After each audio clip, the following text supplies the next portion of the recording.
நம்ம தினமும் சாதாரணமா கடந்து போற ஒரு விஷயம், இப்படிலாம் நடக்குமா அப்படின்னு நம்ம யோசிக்க வைக்கிற ஒரு விஷயம் நடந்திருக்கு. கர்நாடகால ஒரு 5 வயசு சிறுவன் காலையில ஸ்கூலுக்கு ஆசையா அவங்க அப்பா கூட போயிட்டே இருக்கான். அவன் நடந்து போயிட்டு இருக்கும்போது பிளாட்ஃபார்ம்ல டெப்ரீஸ் அதாவது கன்ஸ்ட்ரக்ஷன் ஒர்க் நடக்குது இல்லையா? அங்க இருக்கிற கல்லு கொட்டி வச்சிருக்காங்க. இதனால அவங்களால பிளாட்ஃபார்ம்ல நடக்க முடியாம கொஞ்சம் இறங்கி ரோடு சைடு நடந்திருக்காங்க. அந்த வழியா வந்த ட்ரக் என்ன பண்ணிருக்கு, அந்த குழந்தை மேல ஏத்தி அந்த குழந்தை வந்து ஸ்பாட்லயே இறந்தும் போயிடுச்சு. இத யோசிக்கும் பொழுது, பிளாட்ஃபார்ம் அப்படின்றது எவ்ளோ முக்கியம்?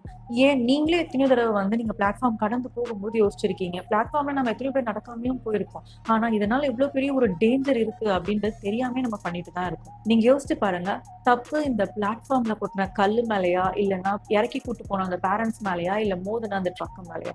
பிளாட்ஃபார்ம் அப்படின்ற ஒரு விஷயம் எவ்ளோ முக்கியம் அப்படின்றது நம்ம நோட்டீஸ் பண்ணாமயே போயிட்டோம். நம்ம மட்டும் இல்ல, பாலிசி மேக்கர்ஸும் பிளாட்ஃபார்ம்ஸ்க்கு அவ்ளோ இம்பார்ட்டன்ட் குடுக்குறது இல்ல. ரோடு போடுறதுக்கு நம்ம 8 வழி, 16 வழி சாலை இதெல்லாம் போடுறோம். அதுக்கு குடுக்குற இம்பார்ட்டன்ஸ்ல ஒரு 10% கூட பிளாட்ஃபார்ம் வந்து ப்ராப்பரா மெயின்டெயின் பண்ணணும் அப்படின்றதுக்கு நம்ம குடுக்குறது கிடையாது. இந்த இன்சிடென்ட் பேஸ் பண்ணி இந்த கேஸ் சுப்ரீம் கோர்ட்டுக்கு வருது. இதுல நரசிம்மா அப்படின்ற ஒரு ஜட்ஜ் தான் ஜட்ஜ்மென்ட் குடுக்குறாரு. அவர் என்ன சொல்றாரு அப்படின்னா, இந்த பிளாட்ஃபார்ம் அப்படின்றது மக்களுக்கு ஒரு ஃபண்டமெண்டல் ரைட்ஸ்ன்னு சொல்றாரு. மக்களுடைய அடிப்படை உரிமையில ஆர்டிகிள் 21 வந்து இதுக்கு வந்து சார்ந்து வரும் அப்படின்றத சொல்றாரு. இன்னொரு முக்கியமான விஷயம் இவர் என்ன சொல்றாருன்னா, நேஷனல் லெவல்ல பிளாட்ஃபார்ம் முக்கியம். அதோடைய முக்கியத்துவம் அத கவர்ன் பண்ணணும். அதுக்கான ஒரு ஆக்ட் கொண்டு வந்து பிளாட்ஃபார்ம மெயின்டெயின் பண்ணணும் அப்படின்றதுக்கான ஒரு சட்டமே இன்னும் நம்ம இந்தியால கிடையாதுன்றாரு. இல்ல ஒரு பிளாட்ஃபார்ம் அமைச்சாலுமே அத சீரமைப்பு பண்ணணும். இதுல ஏதாவது பிரச்சனை உடைஞ்சிருக்கு அப்படின்னாலும் அத திருப்பி சரி பண்ணணும் அப்படின்றது கிடையாது. நெறைய பார்க்கிங் வந்து பிளாட்ஃபார்ம்ல தான் பார்க் பண்றாங்க. அதே போல வெண்டார் ஷாப்பும் பிளாட்ஃபார்ம்ல தான் இருக்கு.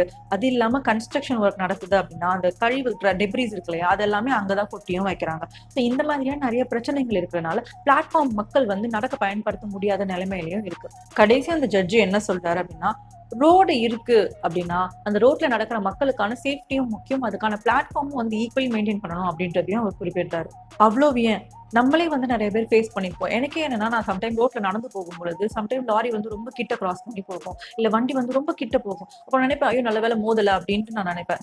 உங்கள்ல எத்தன பேருக்கு இதே மாதிரி ஒரு பஸ்ஸோ, இல்ல காரோ கிட்ட மோதுற மாரி போயிருக்கு? இல்ல பிளாட்ஃபார்ம் எந்த அளவுக்கு முக்கியம் அப்படின்ட்டு நீங்க நினைக்கிறீங்க அப்படின்னு சொல்லிட்டு கமெண்ட்ல சொல்லுங்க. இந்த ரீல யாருக்கு ஷேர் பண்ணா யூஸ்ஃபுல்லா இருக்கும்னு நினைக்கிறீங்களோ, அவங்களுக்கு மறக்காம ஷேர் பண்ணுங்க. Thank you.